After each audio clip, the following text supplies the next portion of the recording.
Welcome to the 10-Minute Life Lesson Podcast. My name is Jay Cleveland Payne. I train people for improved personal and professional development, offering my assistance to those ready to develop their goals into tangible, focused, and achievable plans of action. And this podcast is one of the tools I use to accomplish my mission. Generally, when the timer hits 9 minutes and 59 seconds on this recording, you'll have a fully developed life lesson that you can take with you and begin to implement immediately. And if this week's lesson has a ring of familiar, then it's probably a reinforcement of a life change you've already started to implement.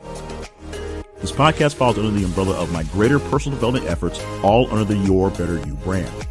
For more information on accountability coaching or to gain access to tools, tricks, and life hacks, visit yourbetteryou.info. Thank you for joining me on this journey today.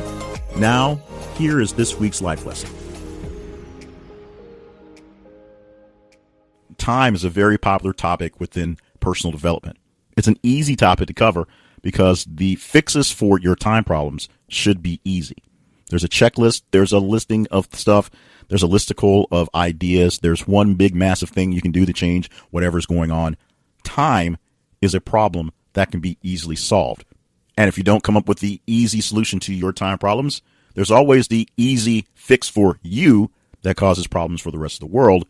That is you officially running out of time, essentially you dying and going away, leaving all the things undone, left for other people to fix without your help or your knowledge in figuring out what needs to be done.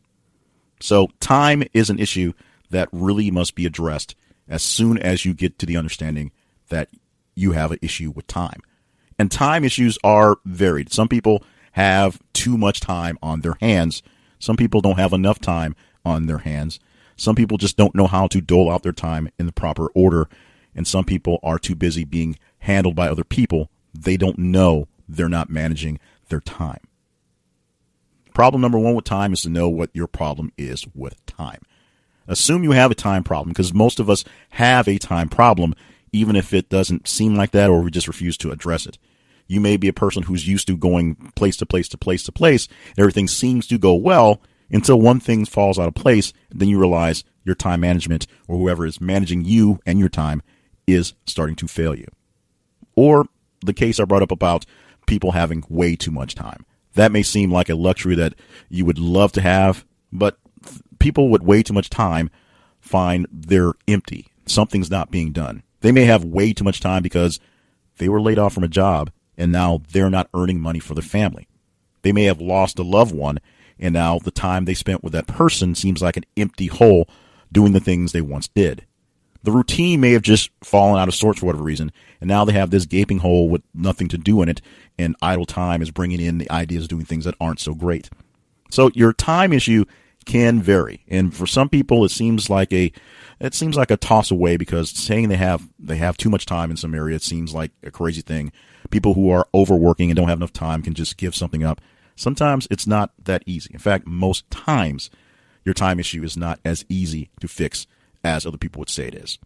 You can put a plan into action. You can put a way to get a fix in, but actually doing it, fulfilling that work the way it should be, is usually the problem.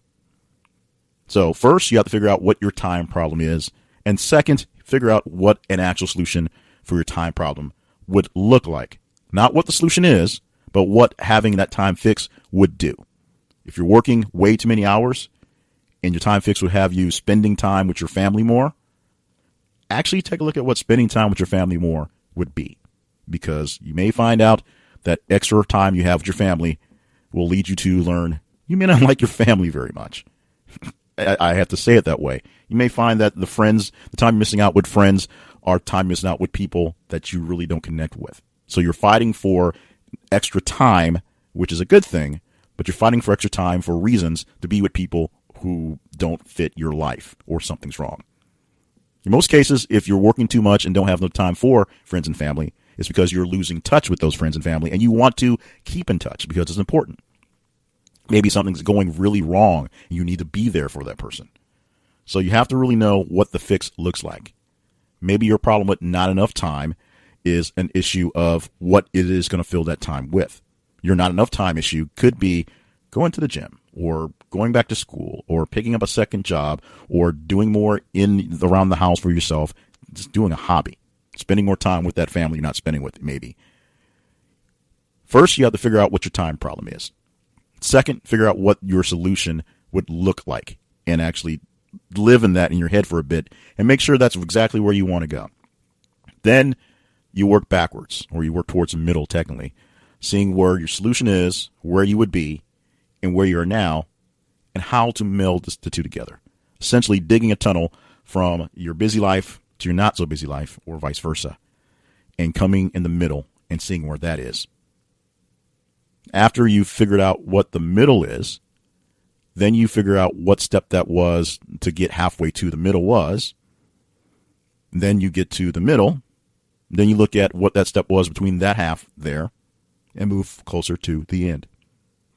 Unless there's an issue with major loss of life or major loss of funds or major loss in general, your time fix is not a race against time. It's a race to fix time eventually, so that once you fix it, it will stay fixed, hopefully. So you're not rushing to all of a sudden drop your schedule and just take on all these things. You're rushing to figure out how to get started. You create a plan based on halves, halving the way between where you are, where you want to be, and then quartering those, or halving the two halves, making quarters of everything. And if you want to split it into smaller chunks, that's as well. You now have an idea of what you need to do step by step, point by point, progressing towards whatever it is for your fix. Here's where it gets really hard, because we all know plans are easy. Anyone can come up with a plan, a good plan, a bad plan, a crazy plan, a plan so crazy it may work plan. But none of these plans work unless they are properly prepared for and implemented.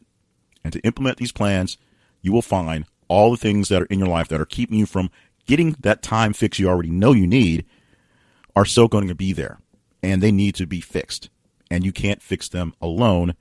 You can't fix them with a plan to be with more people or do more things for these people without them actually knowing it. Because if all of a sudden you had extra time and you're showing up for things that you weren't showing up for, maybe they don't want you at those things. Maybe your family is happy with you working so much because it means they can do things without you being such a evil person.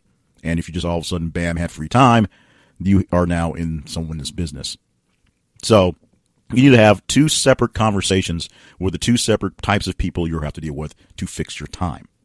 Conversation number one is with the things, the people, the whatevers you work with, and sometimes they are mental conversations with yourself, that get in the way of you achieving what you need.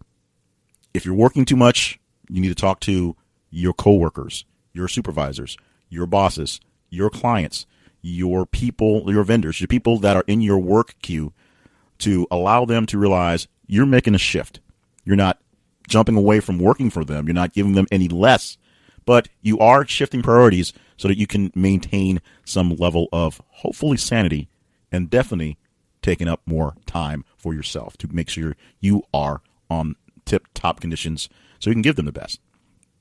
You also have to talk to the people who all of a sudden will find they'll have more or less free time with you. Because if what you're doing is actually doing more things and growing for yourself, the people who had time with you will find themselves put out because maybe that's not their dream, and now you're giving up time with them for something else. That makes them feel bad. Maybe now you have more time for them, and you've been kind of a jerk, and they're happy to have the release from you. And now you being around, being a jerk, will make them feel bad. Even though the reason why you're such a jerk in the process was you were tired and frustrated from all the time you had doing other things spent away from them. Time is a weird thing, and a time problem is a weird thing as well. So until you understand what your actual problem is, you can't actually move to solve it, and it's not an instant snap your finger fix. And oddly enough, sometimes fixing that thing becomes a burden to the people who you're fixing it for, because they weren't expecting what's to come from this. There's a reason why older couples all of a sudden have marital problems once the breadwinner retires and has all the time in the world to hang out the house, and now they're hanging around the house. Time is a fickle thing. Time is a weird thing, but time is something we can all probably use more of. So if you have a problem managing your time, first off, make sure you know what your problem is. Then work the steps we just went through to come up with a true and proper fix.